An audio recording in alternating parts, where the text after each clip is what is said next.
Mari kita siapkan hati kita untuk mendengar firman Tuhan.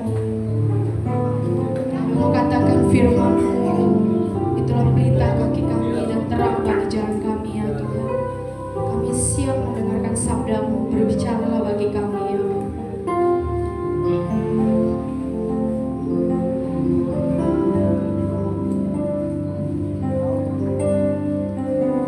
Firman-Mu berkatakan besertaku,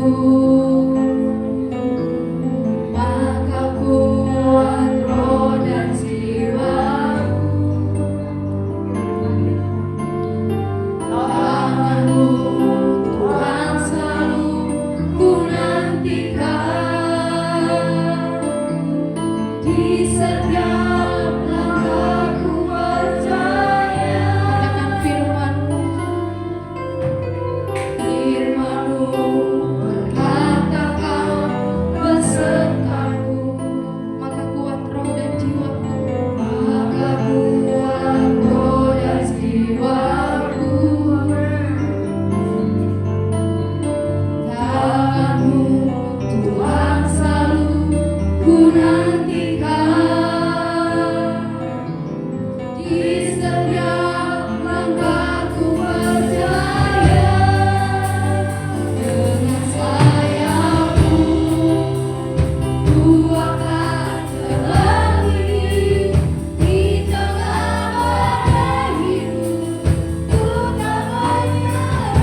Kami masih berdiri di sini.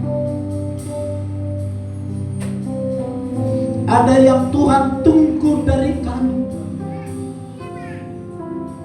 dan ada yang akan Tuhan persiapkan bagi kami.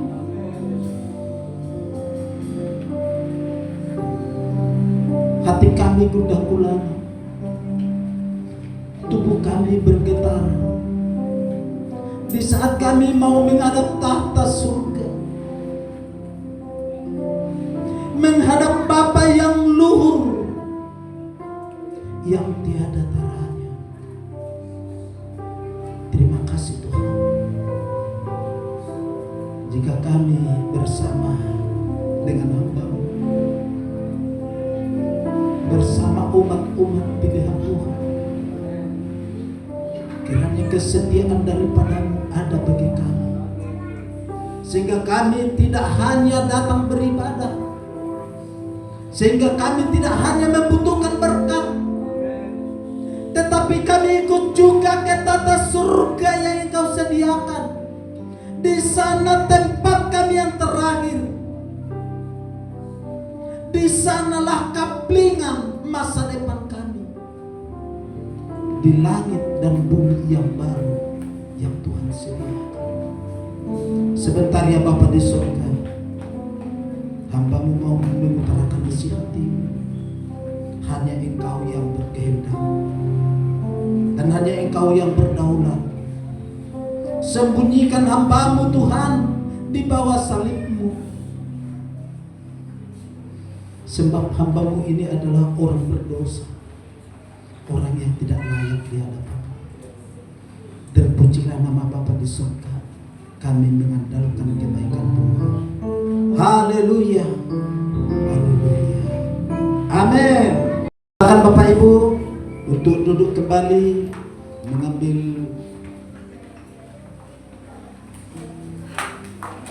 hati yang tenang.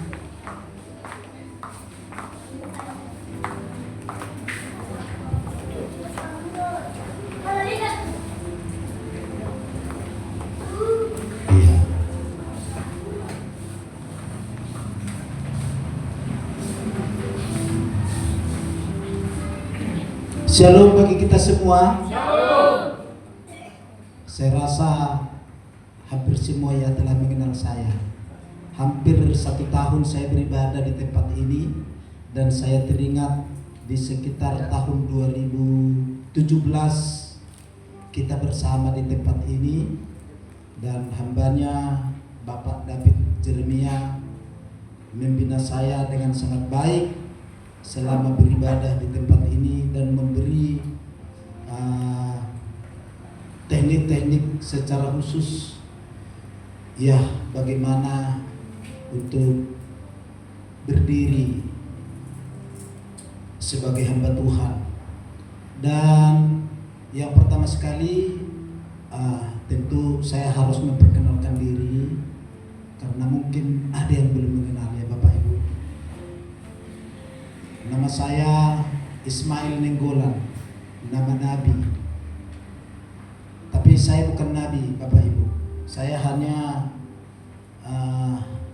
manusia biasa yang turut ambil bagian dalam pelayanan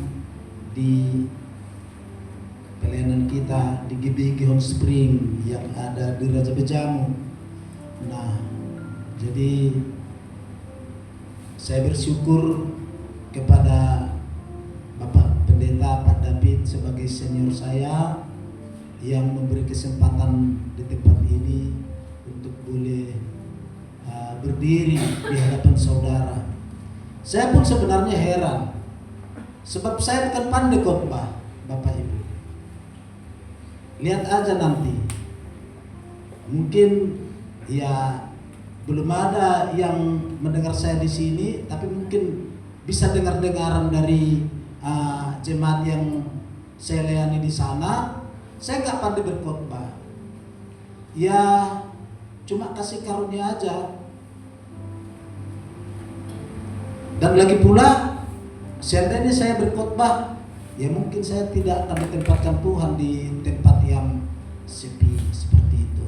Jadi saudara-saudara, ya terimalah apa adanya, amin. Sekalipun nakhodanya yang memang secara umur sudah senior, tapi ya inilah adanya, apa boleh buat. Saya pun heran sama Bapak Pendeta kita, kok saya yang dipanggil Pak David ini. Seharusnya pendeta-pendeta yang sudah senior, yang sudah berpengalaman. Tapi mungkin saya tangkap begini Bapak Ibu, mungkin ada di dalam hati Pak David ini sesuatu yang baru mungkin akan dari saya. Apa itu ya? Saya tanya begitu Bapak Ibu. Apa nanti yang saya akan bagikan di jemaat di sana? Apalagi hari-hari ini Bapak Ibu, kita sebagai pengkhotbah diundang itu ada memiliki mental beberapa banyak. Karena saudara-saudara, khotbah-khotbah yang hebat dan luar biasa sekarang sudah berseliuran di YouTube, di Facebook, bahkan Instagram dan Twitter. Semuanya telah tersaji di sana.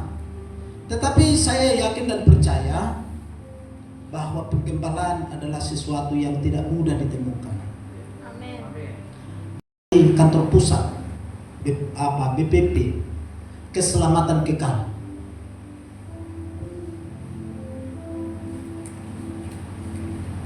Keselamatan kekal yang saya ambil di sini, saudara-saudara, keselamatan apa?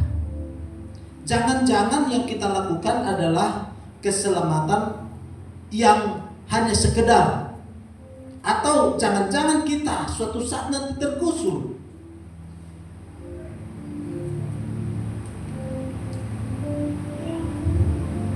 Keselamatan kekal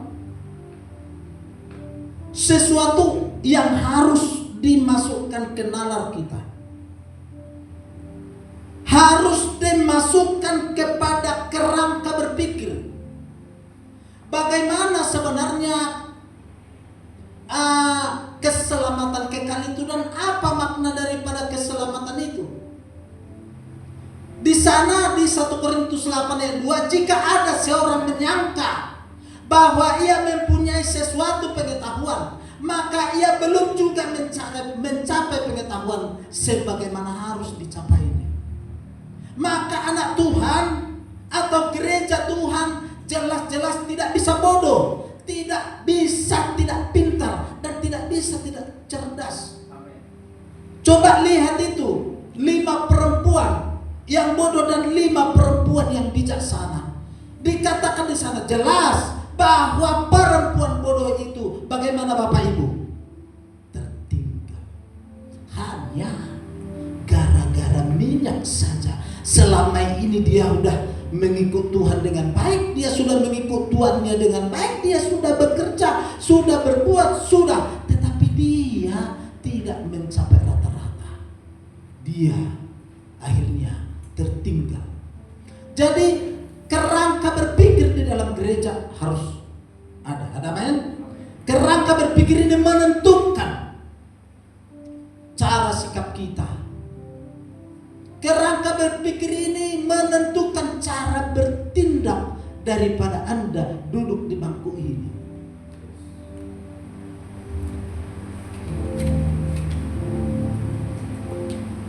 Apa itu kerangka berpikir? Banyak Bapak Ibu ya, ini hanya segelintir yang saya buat sebagai refleksi ya. Keselamatan menurut standar manusia kelihatan saleh, kelihatan baik, kelihatan sudah selalu beribadah. Apalagi bukan selalu beribadah, dia rajin beribadah. Setia membaca firman-Nya, setia. Dia buka Alkitab, ia buka. Tetapi dia buka firman Tuhan adalah sesuai dengan selera dalam hatinya. Jika gak enak firman Tuhan, tutup Alkitabnya. Tidak konsisten. Nah, ambil bagian dalam pelayanan, ya Bapak Ibu. Ambil bagian dalam pelayanan. Jangan kita pikir kalau kita sudah melayani atau kita sudah membuat pekerjaan sebagian di dalam gereja, itu sudah. Itu perlu juga dibuat standarisasi dengan kerangka berpikir tadi.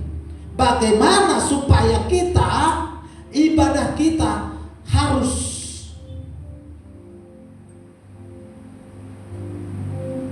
berstandarkan ini.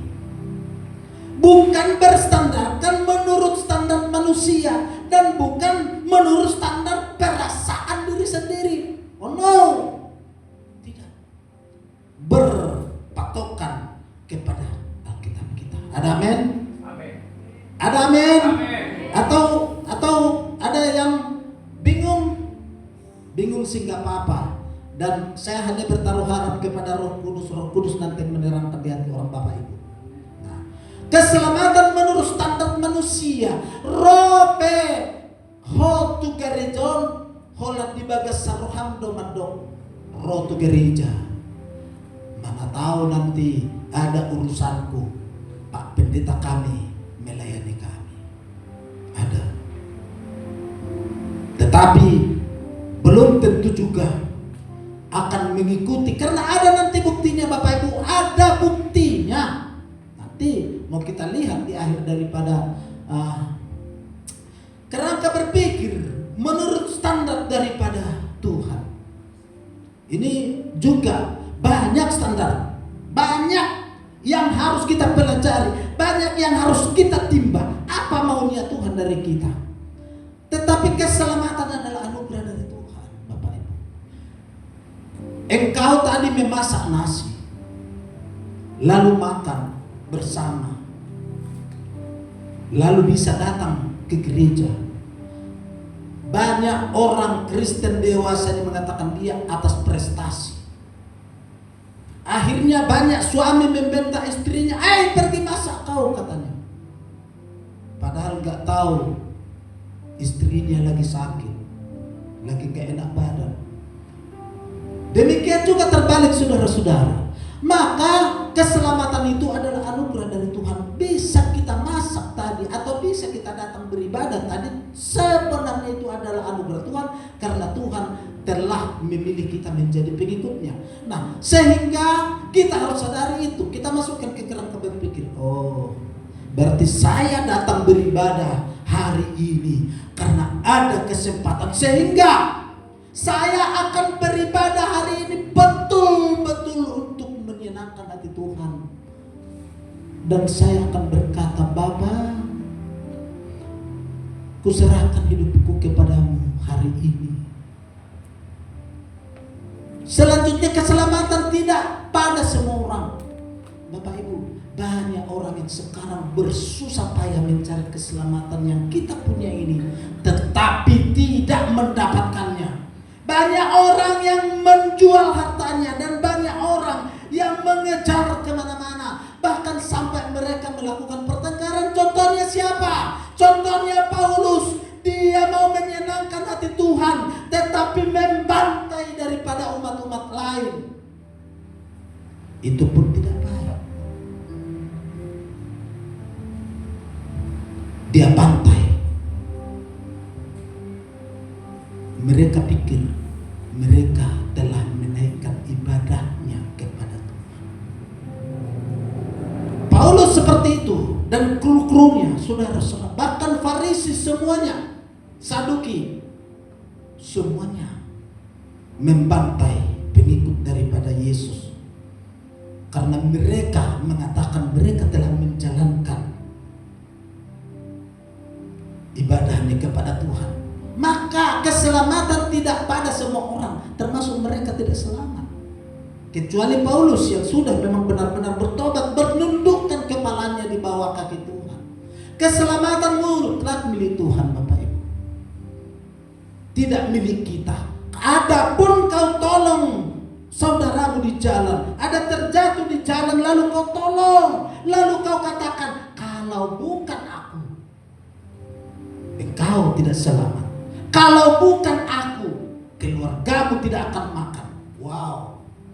Dengan begitu ada nanti hukumannya, dan hukuman itu telah tersedia. Keselamatan tidak untuk tawar-menawar. Di sini di Matius 7 ayat 23. Tidak bisa tawar-menawar. Lalu ada seseorang atau ada sekelompok orang, ya Tuhan, kami menyaksikan namamu, kami bekerja di bait-Mu, kami melakukan yang baik-baik. Lalu apa kata Tuhan? Kata Yesus dalam peribahasa ini berkata, saya tidak mengenal engkau. Padahal udah sehari-harian di gereja, udah sehari-harian dia di pelayanan, tetapi datang dia berkata, saya tidak mengenal engkau.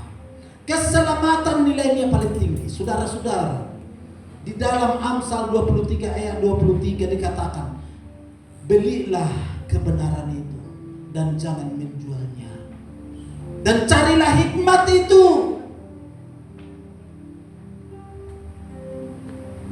Ya saudara-saudara, tetapi berapa banyak orang bahkan menjual imannya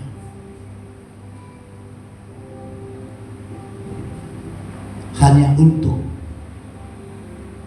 mencari popularitas dunia. Sangat banyak Bapak Ibu.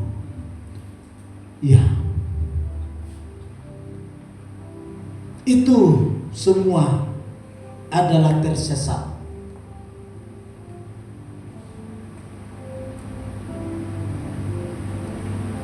Lalu Tuhan Allah bilang,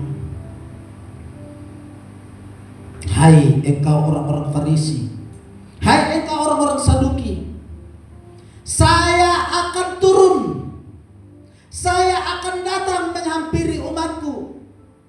Yang hilang akan ku cari, yang lapar akan ku beri makan, yang sakit akan ku balut, yang kuat akan ku lindungi. Demikian saudara-saudara, manusia ini sudah tersesat oleh apa? Oleh pikiran-pikiran. Karena kita di dunia ini Bapak Ibu bertanding dengan pikiran kita, bersaing dengan pikiran kita, bertindak bagaimana supaya kita mengalahkan yang lain, bagaimana supaya kita di atas. Seperti pepatah orang mengatakan, tercobi nak diateh, tekurung nak di luar. Itu pepatah itu betul. Inilah standar manusia telah mengalami kesesatan yang dahsyat luar biasa. Lalu di sana dikatakan ada lagi orang yang mendua hati. Bapak Ibu, bahasa mendua hati di dalam Alkitab akan berat. Dilakukan juga firman Tuhan, tetapi dilakukan juga penyembahan berhala. Dilakukan juga kejujuran, tetapi dilakukan juga penipuan. Bahaya. Ini ada orang yang berjalan di dua ujung. Ini pun tidak akan pernah sampai. Sekali kebetulan apapun bahwa beliau ini tidak akan pernah sampai. Dan sampai 2 tahun lagi pun dia jalan kaki seperti ini, dia tak akan sampai. Setuju atau tidak? Karena apa? Jalan yang dijalani dua saudara-saudara. Yakobus berkata, sebab orang yang mendua hati tidak akan tenang dalam hidupnya. Orang yang tidak tenang, dia tidak akan bisa tenang beribadah. Dia tidak akan bisa tenang berdoa. Maka saudara-saudara, mulai hari ini, jangan karena gegabah hati kita mau mengejar sesuatu, kita tidak tenang dalam hidup kita. Dalam hal inilah kasih Allah sempurna di dalam kita, yaitu kalau kita mempunyai keberanian percaya pada hari penghakiman, karena sama seperti Dia, kita juga ada di dalam dunia ini. Saudara-saudara, ini berbicara keberanian. Nanti suatu saat begini analoginya Bapak Ibu. Dibukalah buku, masuk Pak Pandangan, masuk, dilihat bukunya. Kalau kita sudah melakukan kebenaran ini, kita akan berani. Kalau kita ada berdiri di dalam kestabilan kerangka berpikir kita, maka kita akan berani berjalan tegak lurus. Apapun yang terjadi, dan saya yakin bahwa saya akan diterima. Ini saudara-saudara, dalam hal inilah kasih Allah sempurna dalam kita, yaitu kalau kita, maaf ya, saya tertulis di situ keluar, kita mempunyai keberanian percaya pada hari penghakiman, karena sama seperti Dia, kita juga ada di dalam dunia. Hari penghakiman ini yang menjadi topik dalam ayat ini. Saudara-saudara, berbicara tentang keberanian, dalam masing-masing kita di sini sebagai jemaat Tuhan, apakah Bapak Gembala kita berani kepada kita? Hai Ibu, aku beranikan engkau mengurus ini. Atau jangan-jangan keberanian gembala di tempat ini hanya sekedar perintah, lakukan ini baru dilakukan, tidak lakukan ini tidak dilakukan. Bapak Ibu jangan, tetapi ada kepercayaan daripada Tuhan kepada anak buahnya. Anak buahnya selalu melenceng melakukan tugasnya, ada selalu melenceng. Sehingga apa yang terjadi saudara-saudara, saat keberanian dipercayakan, ada kepercayaan 5 talenta, dan ada kepercayaan 2 talenta, dan ada kepercayaan 1 talenta. Tuannya memang sudah tahu, dia sudah paham karakter beliau ini. Itu makanya dikasih 1 talenta. Kenapa tidak sama 5 talenta? Akan dikasih sama semua 5 talenta. Karena kalau dikasih 5 talenta, tentu untuk tuannya itu akan besar. Tetapi dia bagi 1 untuk 5, 1 untuk 2, dan 1 untuk 1. Tetapi ternyata Tuhan sebagai pemimpin, Dia telah mengetahui bahwa ini tidak bisa diandalkan. Betul, yang 1 talenta itu pun disimpan, disembunyikan, dirondokkan supaya menjadi sumber malapetaka. Apa yang terjadi? Benar.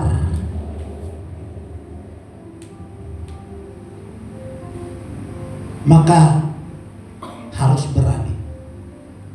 Kalau majelis-majelis yang saya pimpin di sana, saya bilang, saya tidak akan ajari kamu begini-begini, lakukan. Jangan tunggu perintah dari saya, lakukan. Dan engkau lakukan lebih dari apa yang seperti seharusnya, seperti 1 Korintus tadi. Tetapi biasanya orang yang merasa gampang, dia bilang, oh gampang itu yang paling sulit Bapak Ibu. Kelihatan itu yang paling sulit, paling susah. Asal udah dibilang, itu murah itu, oh murah, gampang. Itu yang paling sulit.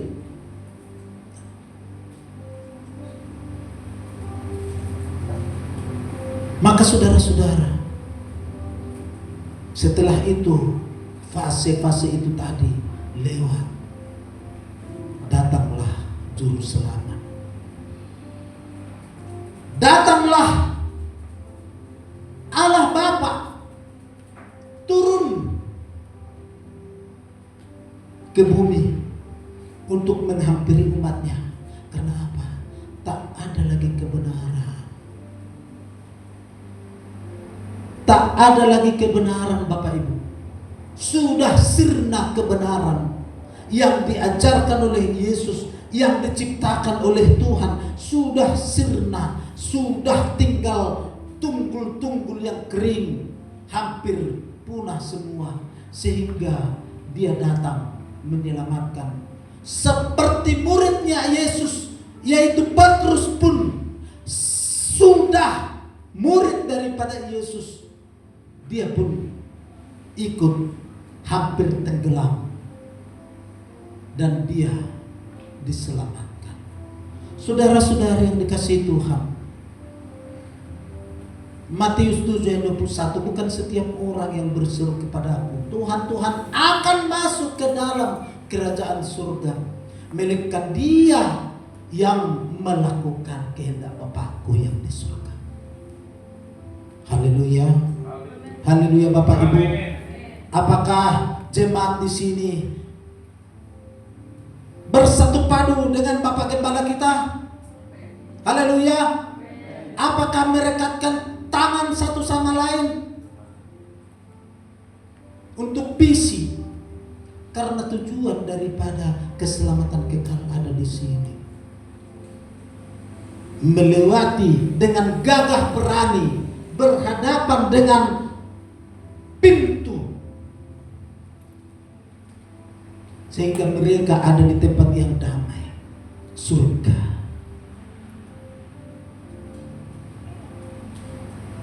Saudara-saudara yang dikasihi Tuhan,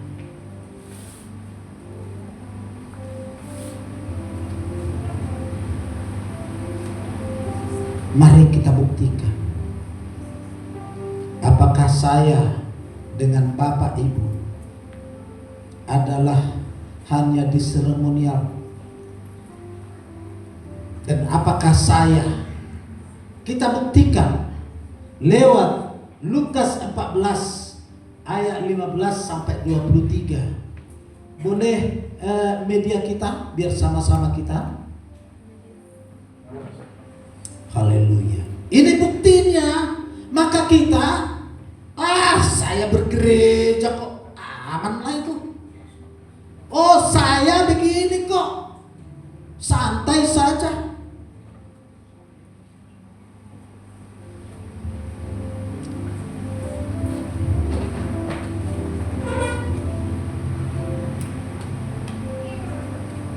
Mendengar itu, berkatalah seorang dari tamu-tamu itu kepada Yesus, berbahagialah orang yang akan dijamu dalam kerajaan Allah. Lanjut. Tetapi Yesus berkata kepadanya, ada seorang mengadakan perjamuan besar dan ia mengundang banyak orang. Menjelang perjamuan itu dimulai, terlalu kencang. Menjelang perjamuan itu dimulai, ia menyuruh hambanya mengatakan kepada undangan. Ya, kepada siapa? Kepada undangan. Siapa yang sudah terundang itu? Yes. Keren. Nyambung, sangat nyambung. Nah, undangan itu adalah saya. Tak menuduh Bapak Ibu bahwa Bapak Ibu, undangan itu adalah saya. Dan yang mengundang bukan saya. Jangan gara-gara saya gembala atau saya berkhotbah di sini sekarang otomatis jadi pengundang, belum tentu. Lalu menjelang perjamuan itu dimulai, ia menyuruh hambanya mengatakan kepada para undangan, mari, sebab segala sesuatu sudah siap. Lanjut. Tetapi mereka bersama-sama meminta maaf. saya lalu minta maaf. Amang, aku sedang beli tanah. Kenapa? Karena diberkati nih. Ada uang di kantong. Ada uang di kantong katanya. Wow, aku akan merombak lumbung-lumbungku dan akan menyimpannya hasil tanahku semua. Lalu berkatalah aku, ya senanglah kau hai jiwaku, sebab makananmu seumur hidupmu telah tersedia. Itu saudara-saudara. Yang pertama berkata kepadanya, aku telah membeli ladang dan aku harus pergi melihatnya. Aku minta dimaafkan. Lanjut. Yang lain juga berkata, aku telah membeli 5 pasang lembu kebiri dan aku harus pergi mencobanya. Aku minta dimaafkan. Yang lain lagi berkata, aku baru kawin dan karena itu aku tidak dapat datang. Lain lagi, maka kembalilah hamba itu dan menyampaikan semua itu kepada Yesus, kepada Tuhan. Lalu murkalah tuan rumah itu dan berkata kepada hambanya, pergilah dengan segera ke segala jalan dan lorong kota dan bawalah kemari orang-orang miskin dan orang-orang cacat dan orang-orang buta dan orang-orang lumpuh. Orang miskin itu siapa Bapak Ibu? Nah, orang miskin itu siapa? Hai, kerangka berpikir tadi itu. Orang miskin itu siapa? Berbahagialah orang yang miskin. Karena ya, arti orang miskin itu dia tidak pernah dengar firman Tuhan, dia tidak pernah diperkenalkan Yesus Kristus, dia tidak pernah diperkenalkan tentang keselamatan, nggak pernah. Itu orang-orang miskin yang dimaksudkan di sini. Maka orang-orang yang tidak termasuk dalam undangan ini, inilah orang miskin. Maka kita sekarang Bapak Ibu, kita adalah orang-orang kaya itu.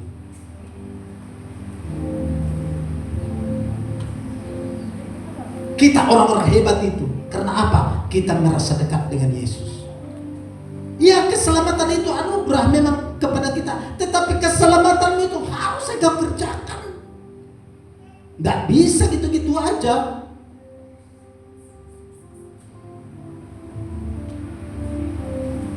Ada lagi. Kemudian hamba itu melaporkan, Tuhan, ini nih yang penting Bapak Ibu. Apa yang Tuhan perintahkan itu sudah dilaksanakan. Tetapi sekalipun demikian masih ada tempat belum penuh.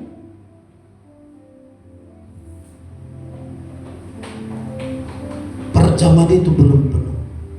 Lalu kata Tuhan itu kepada hambanya, pergilah ke semua jalan dan lintasan dan paksalah orang-orang yang ada di situ masuk, karena rumahku harus penuh. Menurut Alkitab, saya di situ apakah diundang ulang? Anda apakah diundang ulang? Tidak lagi kan? Tidak diundang ulang lagi. Orang-orang yang tidak mengenal kebenaran itu, orang yang tidak mengenal keselamatan itu yang dipaksa masuk. Namun saya sakit kali nih Bang kalau sempat ini terjadi bagiku. Saya setiap hari beribadah, saya setiap hari berkhotbah, saya setiap hari, tetapi menurut firman ini saya tidak diundang. Pahit enggak Bapak Ibu? Sudah kita rugi setiap minggu kasih kolekte, sudah kita rugi setiap minggu merapa? Pakai skincare ya kan? Pakai selop-selop baru. Rugi enggak? Kalau sekalian kita diladang terus banyak uang, kalau udah ada nanti uang banyak-banyak, pergi ke Yerusalem, pergi ke Singapura, enak-enak di sana, sekalian itu.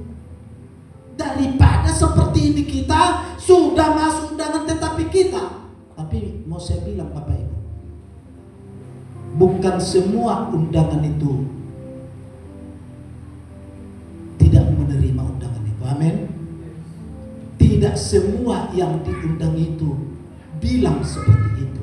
Sehingga keselamatan bukan pada semua orang. Keselamatan kekal itu bagimu dan bagiku jika aku ada menerima undangan daripada Tuhan. Tepuk tangan yang meriah kepada Yesus kita. Bapak Ibu, hati-hati.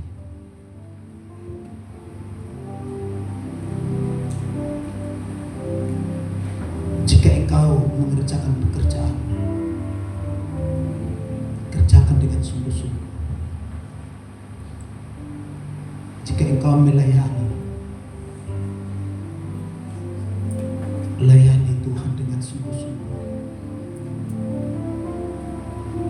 Bukan kebetulan engkau duduk sekarang di kursi ini. Ada maksud Tuhan. Yang pertama, maksud Tuhan ada untukmu. Yang kedua, maksud pelayanan ini ada untukmu. Cari itu sebagai anak yang bijaksana. Apa ya? Sebagai apa aku diinginkan Bapak Gembala ya? Sebagai apa aku diinginkan oleh pelayanan ini ya, cari. Apa yang bisa ku buat memajukan pelayanan ini? Apa yang bisa ku rangkai? Keindahan apa yang bisa ku tampilkan sehingga pelayanan ini pelayanan yang menunjukkan.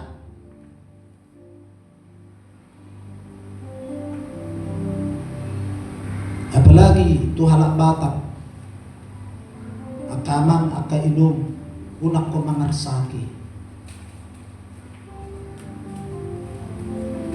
Patuduhon, dukunganmu di bagasak pelayanan. Jangan kehadiran kita menghambat misi penginjilan tertunda.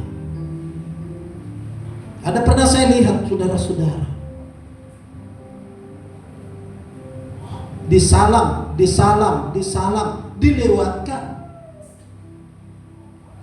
Disalam, dilewatkan. Bu,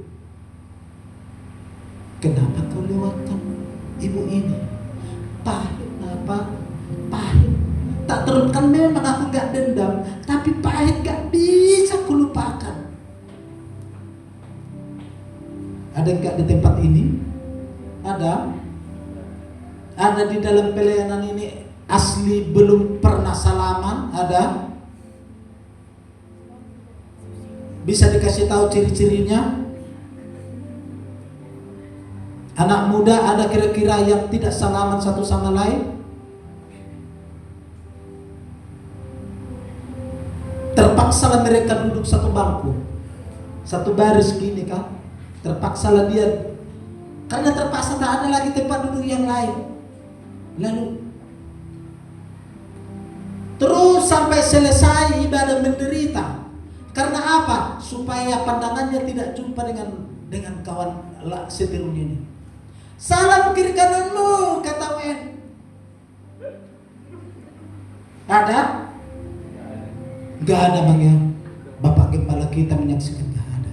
Mudah-mudahan pelayanan ini pelayanan yang benar-benar keselamatan yang kekal. Harapan kita itu sebagai orang Kristen, jangan engkau hanya Kristen KTP. Amak pandangan arte Kristen KTP? Tayaman Kristen KTP? Kristen buntul sekali.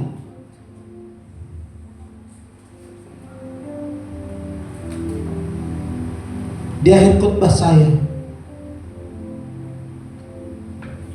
saya akan mengutip ilustrasi adalah di dalam satu buku yang saya baca.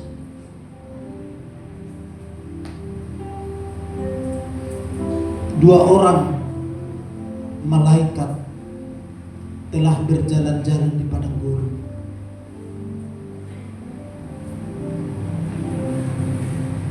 Dan satu malaikat yang telah berumur, dan satu juga malaikat yang masih belia.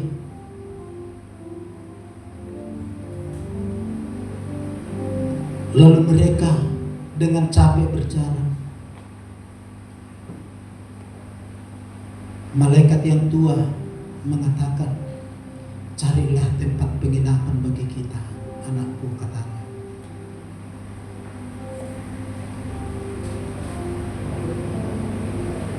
Lalu malaikat muda mencari tempat penginapan. Dan karena anak muda ini belum berpengalaman, dia menemui seseorang dan bertanya,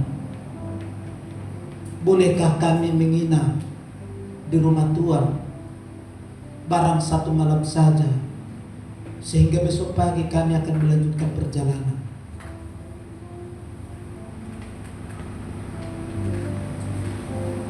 Siapa kalian? Kami malaikat. Oh, karena malaikat kalian bisa. Lalu dia melapor kepada seniornya, Pak Tua, kita telah ada tempat. Bermalamlah mereka di situ. Tapi tuan rumah ini berkata, sekalipun kalian malaikat, saya tetap curiga kepada kalian. Maka kalian tidurlah di gudang depan. Barang-barang kami akan kami pindah dari gudang itu, dan kalian boleh tidur di sana. Lalu mereka tidur di situ. Namanya malaikat. Dia jalan-jalan di sekeliling rumah itu, dan dia bebas menjalani seluruh dinding-dinding rumah itu.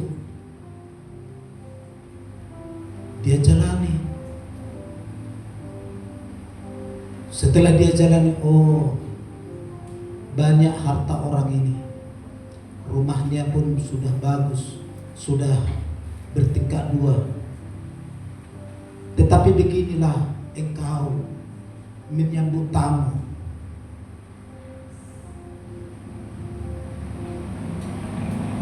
Besok paginya mereka pun melanjutkan perjalanan.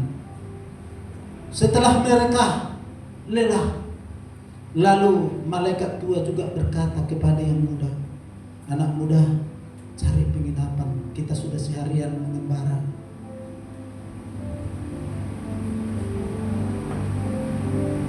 Pak Tua, di tempat ini hanya ada satu rumah. Itu pun penghuninya janda dan satu anaknya.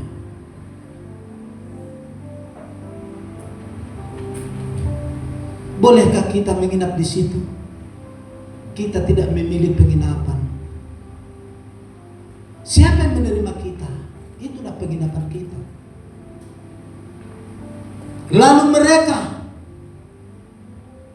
menginap di situ. Lalu sang ibu yang memiliki seorang anak berkata, Tuan, hendaklah belas kasihan-Mu ada bagi kami. Biarlah anakku dan aku tidur di ruangan tamu ini, dan Tuanlah dengan anak Tuan tidur di dalam kamar kami. Satu ketika, saudara-saudara,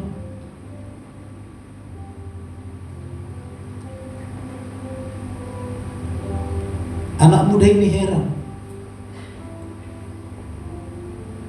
Setelah mereka tidur di dalam rumah janda tadi itu, hanya satu saja kambing ternak mereka mati terbunuh.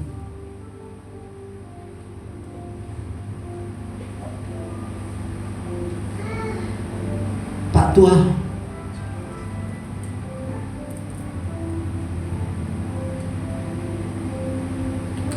kita setelah tidur di sini mati kambing mereka. Cuma itu saja kambingnya.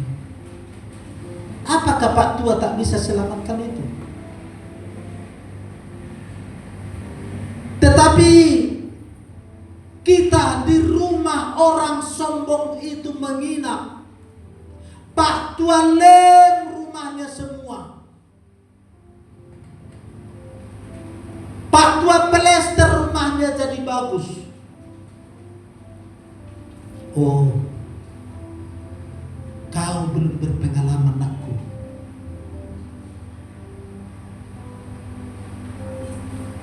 Ada malaikat maut harus mengambil nyawa di rumah ini. Sehingga malaikat maut itu saya usir kepada kambingnya itu, supaya biarlah kambingnya mati, tetapi keluarga ini selamat. Tetapi apa yang anakku lihat di sana, cantik rumahnya itu, kau nggak tahu. Setelah ku jalani dinding rumahnya itu, ada lubang di situ. Di situ ada emas, dibuatnya 2 kilo. Maka emas itu ku sembunyikan. Emas itu dicari tidak bisa. Akhirnya apa yang terjadi, anakku? Rumahnya yang cantik itu akan semua dirobohkan hanya mencari emas yang 2 kilo itu. Saudara-saudara, saya berat membaca kisah ini dan saya renungkan dalam hati, ya, begitu berat ya Tuhan. Janda itu hanya itu pengharapannya. Itu pun harus terberangus.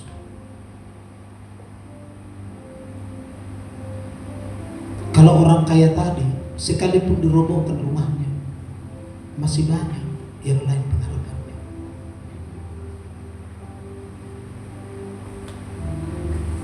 Mungkin ilustrasi ini boleh menginspirasi Bapak Pendeta David Jeremia, yang saya pun ikut berbeban berat terhadap Bapak. Mungkin kejadian ini di 3 bulan terakhir ini ada rencana Tuhan yang ajaib. Ada maksud Tuhan untuk penyelamatan kepada Bapak Pendeta kita ini, supaya Bapak Pendeta kita ini menjadi kuat bersama keluarga untuk tetap berjaya memberitakan firman Tuhan. Maka di antara itu saudara-saudara sebagai jemaat Tuhan, saya memotivasi kita semua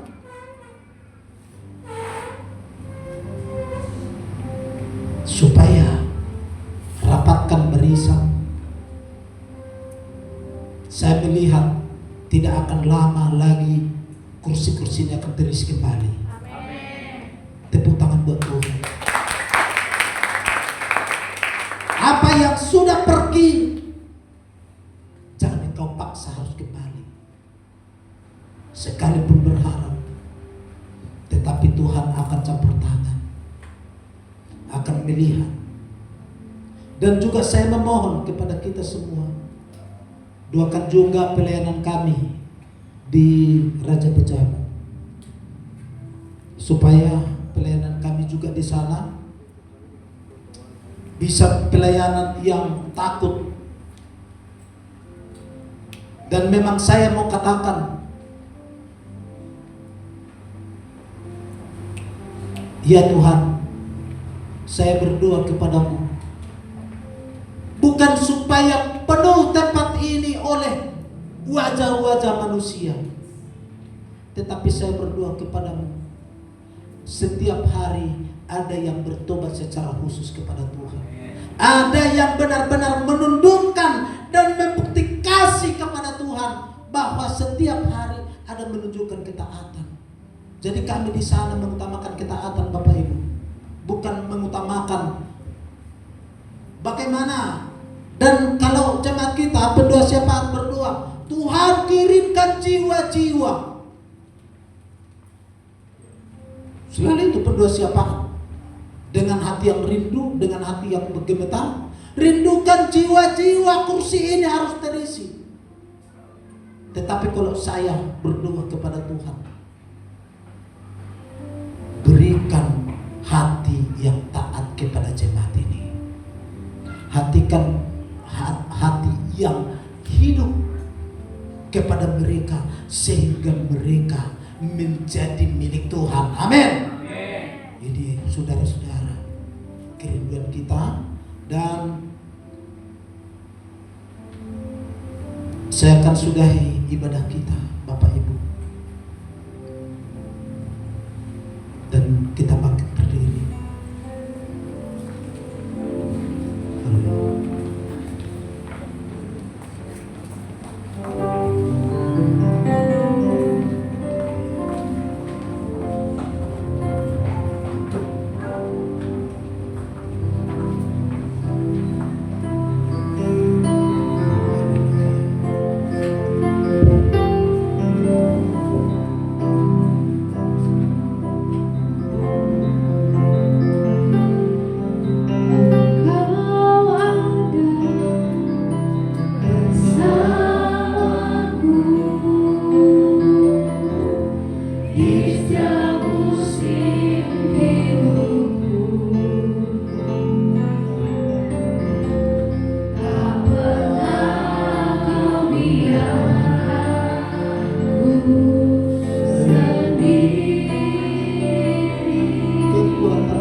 Saudara-saudara jemaat Tuhan,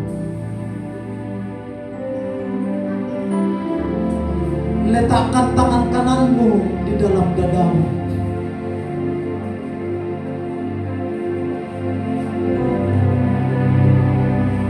Dan renungkan apa yang kau rasakan selama ini kasih Tuhan kepada engkau.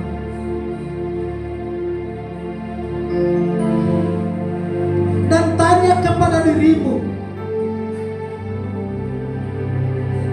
apa yang ingin kau perbuat untuk menyenangkan hati Tuhan?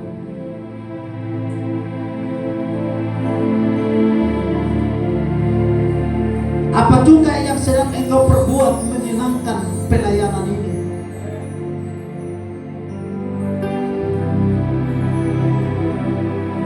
Engkau dipastikan adalah anak-anak yang kaya di dalam Tuhan. Karena itu kata Paulus, tetapi yang miskin itu adalah jiwa seseorang. Kalau kita kaya dalam hati,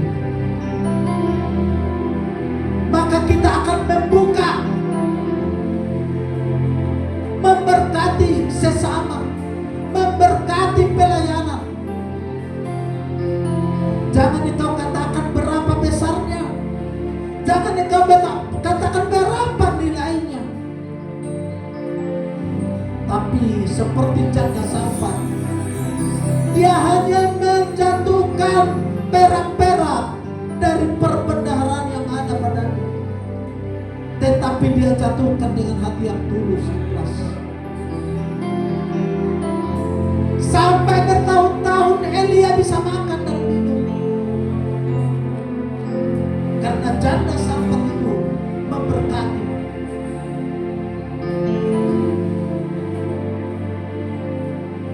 Oh haleluya.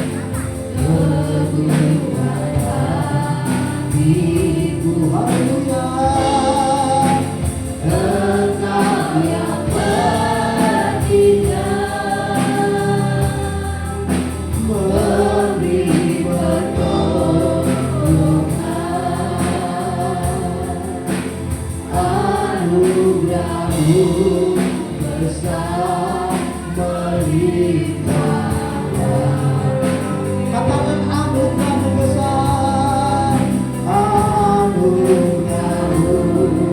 besar melimpah. Sekali lagi katakan anugerahmu besar, anugerahmu besar melimpah.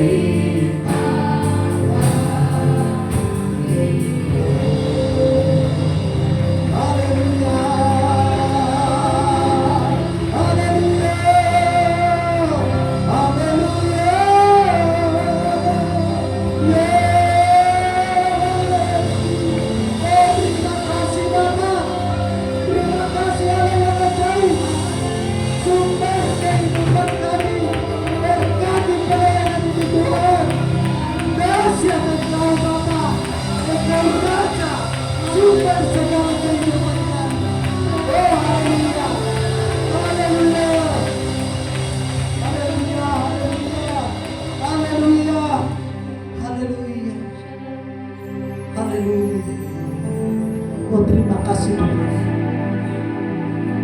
Secara khusus kami berdoa buat pelayanan GBI Jalan Bintang, lawatan Tuhan yang dahsyat.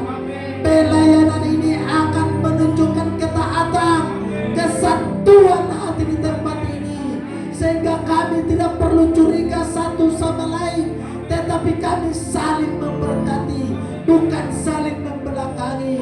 Berkati juga keluarga Bapak Gembala kami di tempat ini, demikian juga anak istrinya Tuhan, dan Oma yang selalu setia berdoa untuk pelayanan ini. Sekalian jemaat di tempat ini Bapak, Engkau berkati secara khusus, sehingga jemaatmu akan menjadi berkat yang memberkati, memuliakan nama Tuhan di dalam setiap gelanggang perolehan daripada kedamaian di tempat ini. Oh terima kasih Bapak di surga. Hamba-Mu ini telah selesai berkata-kata dengan firman. Aku mohon ampun kepada Tuhan. Banyak kata-kata yang tidak selaras dengan hati-Mu, banyak kata-kata yang tidak dengan pengajaran-Mu. Aku mohon ampun kepada Tuhan. Kiranya Engkau memberkati kehidupan hamba-Mu. Dan demikian juga pelayanan yang ada di gereja Gions ini. Tuhan berkati urapi, sehingga mereka merasakan kemuliaan, merasakan lawatan daripada Tuhan, sehingga kemuliaan itu kami kembalikan hanya milik Tuhan semata-mata. Nama Tuhan dipermuliakan. Haleluya, haleluya, amin. Bapak Ibu, saya persilakan duduk. Haleluya, puji nama Tuhan. Saya percaya kita semuanya boleh dikuatkan, boleh diteguhkan, oleh karena kita adalah orang-orang yang dipanggil, bukan cuma dipanggil, tapi dipilih oleh Tuhan. Dan kita boleh merenungkan kebenaran firman Tuhan bahwa kita semuanya adalah orang-orang yang diselamatkan. Amin. Bapak Ibu Saudara, terima kasih kepada hambanya Bapak Pendeta Nenggolan yang merupakan gembala sidang di gereja Gihon Spring yang ada di BO2, dan saya percaya bahwa pekerjaan Tuhan di sana juga boleh diberkati oleh Tuhan. Dan Bapak Ibu Saudara dikasih Tuhan, kita semuanya yang berkumpul pada hari ini, kita percaya bahwa kita boleh mendapat sesuatu yang baru. Saudara kasih Tuhan, tadi hambanya pakai PowerPoint, saudara kasih Tuhan. Dan kalau Bapak Ibu Saudara lihat di situ ada banyak ayat-ayat firman Tuhan. Saudara dikasih Tuhan, artinya apa? Tuhan mau kita semuanya adalah orang-orang yang juga boleh setia di dalam membaca firman Tuhan. Saudara dikasih Tuhan, dan saya percaya hambanya tidak perlu langsung baca semuanya, tetapi saya percaya hambanya cuma menjelaskan yang penting-penting daripada kebenaran firman Tuhan itu. Dan bila kita boleh menangkapnya, haleluya, puji nama Tuhan. Selamat beribadah kepada Tuhan bagi kita semuanya. Saya percaya kita semua adalah orang-orang yang setia dan mengasihi Tuhan.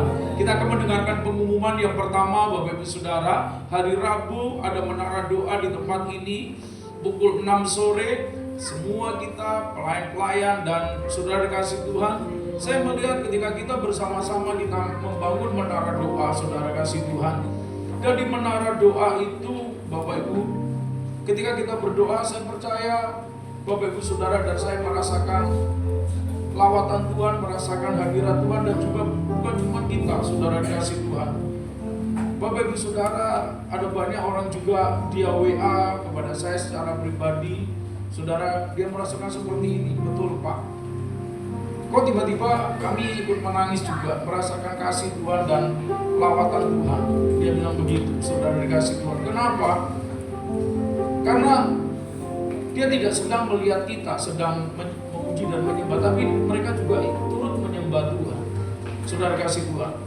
Setiap menara doa kita itu 400 lebih, saudara kasih Tuhan, yang boleh bersama-sama mereka berdoa. Dan Bapak Ibu Saudara, kalau bangun pagi, saudara mau doa, mau nyembah Tuhan, saudara buka itu saja, kita nyembah sama-sama.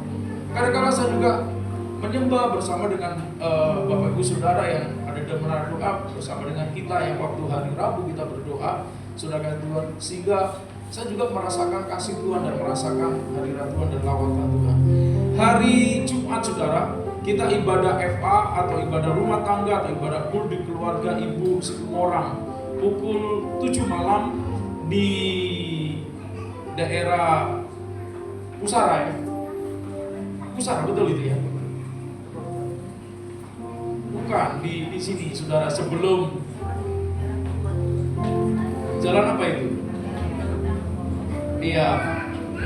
Pokoknya saudara, kita sudah tahu tempatnya, saudara dikasih Tuhan. Kita akan ibadah kul bersama-sama, saudara dikasih Tuhan. Hari Sabtu ada doa puasa, ada latihan untuk ibadah minggu pukul 5 sore di tempat ini, Bapak Ibu Saudara. Dan hari Minggu ibadah sekolah minggu dan ibadah raya pukul 10 dengan sekolah minggu kita bersama-sama. Dan setelah kebenaran firman Tuhan disampaikan, maka anak-anak sekolah minggu ada di rumah sebelah untuk mereka boleh diajar oleh guru-guru sekolah minggu. Bagi Bapak Ibu Saudara yang melayani ibadah raya minggu, saudara kasih Tuhan boleh dilihat dan kita boleh bersama-sama setia melayani pekerjaan Tuhan. Sama seperti yang dikatakan oleh hambanya tadi, untuk kita semuanya, kita harus lebih sungguh-sungguh kepada Tuhan. Demikianlah pengumuman, saudara kasih Tuhan. Dan pada hari ini ada hari yang spesial. Yang pertama, saudara kasih Tuhan, nanti setelah doa berkat, maka kita akan mendoakan Bapak Ibu Saudara yang berulang tahun. Dan secara khusus, saudara kasih Tuhan, pada hari ini hambanya Bapak Mandiangan, saudara kasih Tuhan, boleh juga nanti berulang tahun, saudara kasih Tuhan. Dan kita percaya usianya golden, saudara dikasih Tuhan. Usia golden berarti usia 50 tahun, saudara kasih Tuhan. Boleh setia, dan ini sesuatu yang sangat luar biasa di hadapan Tuhan, saudara dikasih Tuhan. Mari kita akan memberikan persembahan yang besar kepada Tuhan. Mari kita siapkan benih persembahan yang terbaik bagi Tuhan. Sama-sama kita bersatu di dalam doa. Kami mengucap syukur ya Tuhan untuk kebenaran Pak Pendeta Nenggolan. Terima kasih untuk hamba-Mu yang sudah menjadi berkat bagi kami. Biarlah Tuhan memberkati hamba-Mu lebih lagi pengurapan alat turun atas hamba-Mu. Biarlah Tuhan yang memberkati pelayanan dan umat-umat Tuhan yang digembalakan oleh hamba-Mu ini semuanya Tuhan yang memberkati. Terima kasih Tuhan, terima kasih Yesus. Sebentar kami akan memberikan persembahan kami, berkati setiap tangan-tangan yang memberi berlipat kali ganda. Tuhan membalas setiap kebaikan kami Tuhan. Dalam nama Yesus kami berdoa, ya amin. Selalu memberi, Tuhan Yesus memberkati.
kita masing-masing.